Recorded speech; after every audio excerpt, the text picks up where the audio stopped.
Matt, welcome to Shrewsbury Town. How does it feel to be our new head coach? Delighted.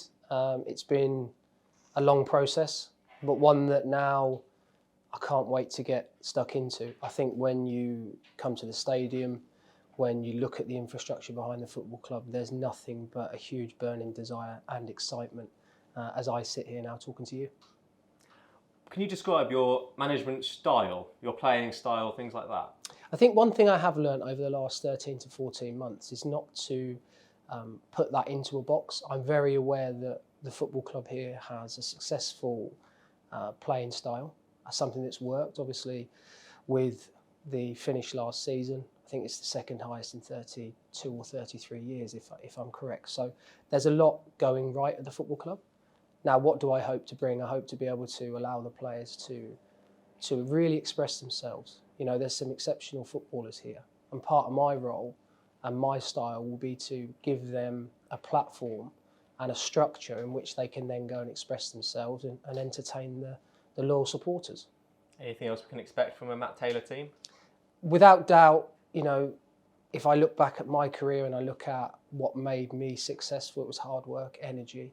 The things that are non-negotiable for me will be that the players have to give everything every time they put the shirt on. That's the least the fans deserve. I think you accept mistakes 100% as a football fan. I do when I watch it. But what, you know, is imperative is that every time a player goes onto the pitch wearing a Shrewsbury Town shirt, that they go and give everything they've got, and that's a minimum requirement. And I'm sure the players will do that. A lot of our fans remember you as a player, but what can you tell us about your coaching career so far? It's been varied. Never went to university. But I spent 2 years at Tottenham with the under-18s, and for me every day was a learning day. I thought when I retired I knew football. I didn't. The conversations and the golden nuggets of information that the coaches would talk about there, whether that be first team coaches or other academy coaches, really opened my eyes to a lot of things. And from there, obviously having my first head coach role, where there are lots of things that went well, and obviously some things that didn't. I'd like to think that as we sit here right now, I am a better coach than I was then. And I think that what I will need to do moving forwards is prove that to the players, prove that to the supporters, and make sure that at the end of it, we win football matches, because that is the most important thing. Those things you just mentioned before, is that what your coaching career has taught you so far? Yeah, I think having been through the last 13, 14 months and reflected on a lot, then there are obviously big lessons that I learned. And I think it's important to be self-aware and to understand areas of yourself better. And that's what I've done. Look, I'm extremely excited. Can't wait for the players to return so I can meet them all. So we can start, embarking on a good pre-season and then moving into the first game of the season. So yeah, it will be small steps. The players will be expected to work hard on a daily basis and expected to give their all. Your first managerial role was at Walsall. How would you sum up your time there? Started off indifferently. Middle part was exceptional. And then we went through a period where individual errors ended up costing me my job. But that's football. I think what's important now is that everyone understands just how hungry I am for this opportunity moving forwards now. Because, it has to be successful for me. I'm acutely aware of that. I'm also very grateful to be given this opportunity at such a wonderful football club. But yeah, I learnt a lot at Walsall. There was a lot that went well, but obviously some things that now, upon reflection, that could have been better. You're here as a head coach, working under our first ever director of football, Mickey Moore. Can you explain how that relationship will work? I think when you look at maybe the way that football has previously been, where a manager takes care of everything, I think at times that can be difficult. And the reason for that is there are only 24 hours in one day. And therefore, I would suggest that my expertise is on the football pitch. And the affairs off of the pitch, Mickey will take care of. I think my relationship with Mickey is paramount, that we have open dialogue, we're both extremely honest with each other, and we're aware of the direction that we want the football club to go.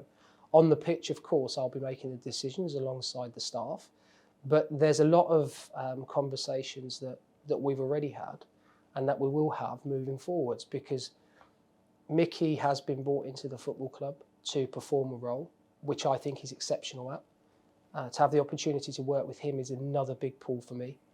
So yeah, I'm very excited moving forwards, and the relationship that we have is arguably, alongside the chairman, one of the most important for me, because it will be one where I hope and I know that we'll be able to be honest with each other, and that's regardless of whether things are the way you want them or we need them to improve. You mentioned before, we've got a talented group of players already here. Have you got any other insights on the current squad that you're inheriting? Did a lot of work on that. I think out of possession, the team were exceptional last season.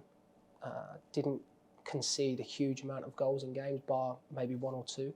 So in terms of structure and shape, I think that the team were well versed. Now, my job coming into that, understanding that there is a turnover of players.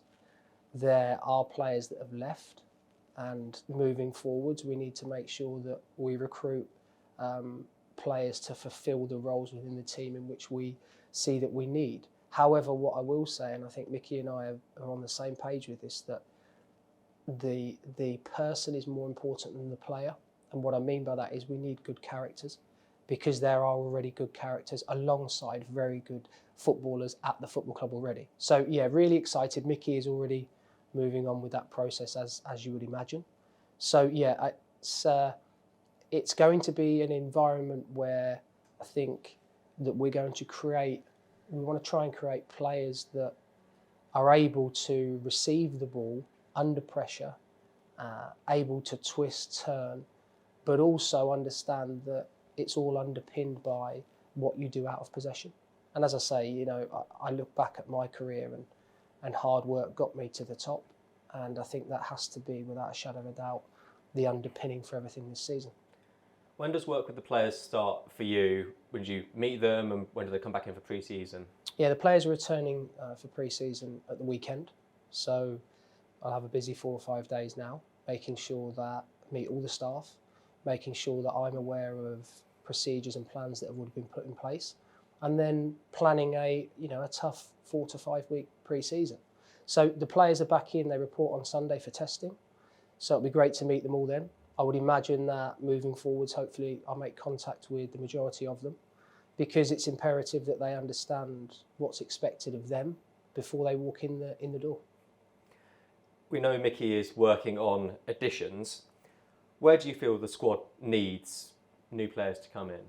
Well, Mickey and I have already, had a lot of conversations about this, and without being position specific, I think it's important that we understand we've lost players from last season, so there are holes within the team in which we feel we need to strengthen. So I think one of the big things with this league is that it's extremely physical. So the capabilities of each player physically are going to be very important. But as I say, without going into huge details about the positions that we're looking at, that work is fully underway, and we are on the same sheet, Mickey and I, about positions within the team that we feel we need to add to the squad moving forwards. And what are your hopes and targets for the season to come?